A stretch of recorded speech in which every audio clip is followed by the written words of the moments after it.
আসসালামু আলাইকুম বন্ধুরা, এই শীতে আরও একটি ভিন্ন ধরনের ও ভিন্ন স্বাদের দুধ পাকন পিঠার রেসিপি নিয়ে চলে এসেছি তোমাদের মাঝে। পিঠার সাজ বা ঢাই ছাড়া খুব সহজেই নরম তুলতুলে এই পিঠাটা তৈরি করে নিতে পারবে। আর কিভাবে তৈরি করবে সেই রেসিপি শেয়ার করব।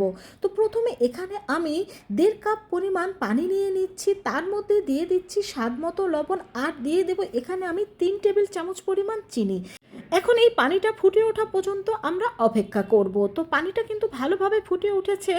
এখন এর মধ্যে আমি দিয়ে দেব 1.5 কাপ পরিমাণ ময়দা। এখানে ময়দার পরিবর্তে তোমরা কিন্তু প্যাকেটের ভালো মানের আটাটাও ব্যবহার করতে পারো। তো ময়দাটা দিয়ে দেওয়ার পর এখন এই ময়দাটাকে কিন্তু আমি ভালোভাবে এই পানির মধ্যে সিদ্ধ করে নেব।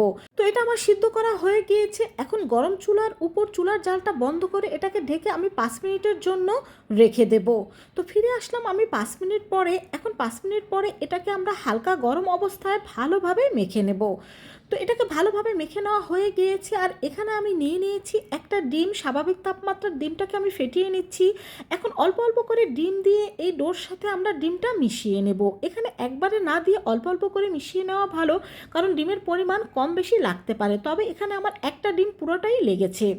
তো ভালোভাবে ডিমের সাথে ডোটা মেখে নেওয়ার পরে এখন আমি হাতটা ধুয়ে নেব। ধুয়ে নেওয়ার পর এখানে আমি দিয়ে দেবো 2 টেবিল চামচ পরিমাণ ঘি। ঘির পরিবর্তে আপনারা রেগুলার সয়াবিন তেলটাও ব্যবহার করতে পারেন, তবে ঘি দিলে কিন্তু এর স্বাদ অনেক বেশি ভালো হয়, ফ্লেভারটাও ভালো আসে।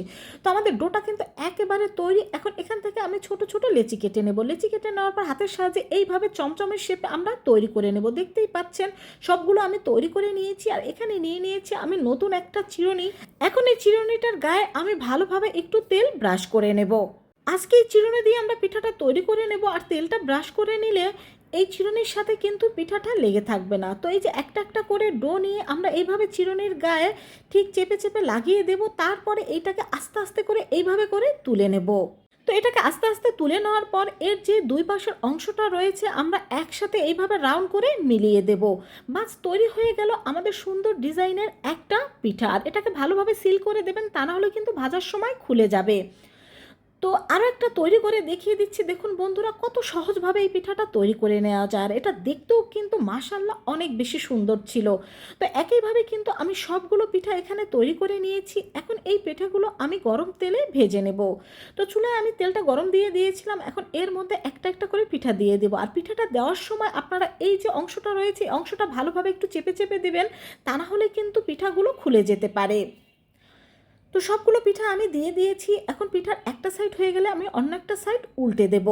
আর এই পিঠাগুলো আমি গোল্ডেন ব্রাউন করে ভালোভাবে ভেজে নেব। আর এই পিঠাটা কিন্তু শুধু দুধে ভিজিয়ে নয়, এইভাবে ভেজে আপনারা সংরক্ষণ করেও খেতে পারেন, কারণ এটা শুধু খেতেও কিন্তু অনেক টেস্টি হয়ে থাকে। তো আমি সবগুলো পিঠা একটা একটা করে তুলে নিচ্ছি। তো সব পিঠা কিন্তু এখানে আমার ভেজে নেওয়া হয়ে গিয়েছে, দেখতেই পাচ্ছেন। আর দেখুন এই পিঠাটা কিন্তু এই অবস্থা আপনারা খেতে পারবেন, আর এইভাবে সংরক্ষণ করে কয়েকদিন রেখেও খেতে পারবেন। তো এদিকে আমি দুধ নিয়ে নিয়েছি, তার মধ্যে কিছু আস্ত গরম মশলা দিয়ে দিচ্ছি আর দিয়ে দিচ্ছি খেজুরের গুড়। আজকে আমি শুধু খেজুরের গুড় দিয়েই এই পিঠাটা তৈরি করব। এখন এই দুধটাকে আমি ভালোভাবে জ্বালিয়ে নেব। আর দুধটাকে জ্বালিয়ে আমি 3 ভাগের 1 ভাগ কমিয়ে নেব। আপনারা যদি আরও ঘন খেতে চান সেক্ষেত্রে দুধটা আরও ঘন করে টানিয়ে নিতে পারেন। তো দুধটা আমার ভালোভাবে জাল করা হয়ে গিয়েছে। এখন এই দুধটাকে আমি নামিয়ে নেব। আর দুধটাকে নামিয়ে ঠান্ডা করে আমি এর মধ্যে দিয়ে দেব। ঠান্ডা বলতে এখানে কুসুম গরম দিতে হবে, অতিরিক্ত গরম কিন্তু দুধ এখানে দেওয়া যাবে না। এখন এই পিঠাটাকে আমরা 2 ঘন্টার জন্য এইভাবে করে ভিজিয়ে রেখে দেব। তো ফিরে আসলাম 2 ঘন্টার পরে। দেখেই বুঝতে পারছেন যে পিঠাগুলো ফুলের ডাবলের চাইতেও বেশি হয়ে গিয়েছে। এখন এই পিঠাগুলোকে আমি সার্ভ করে নেব। তো বন্ধুরা, দেখতেই পেলে কত সহজভাবে এই দুধ পাকন পিঠাটা তৈরি করে নেওয়া যায়।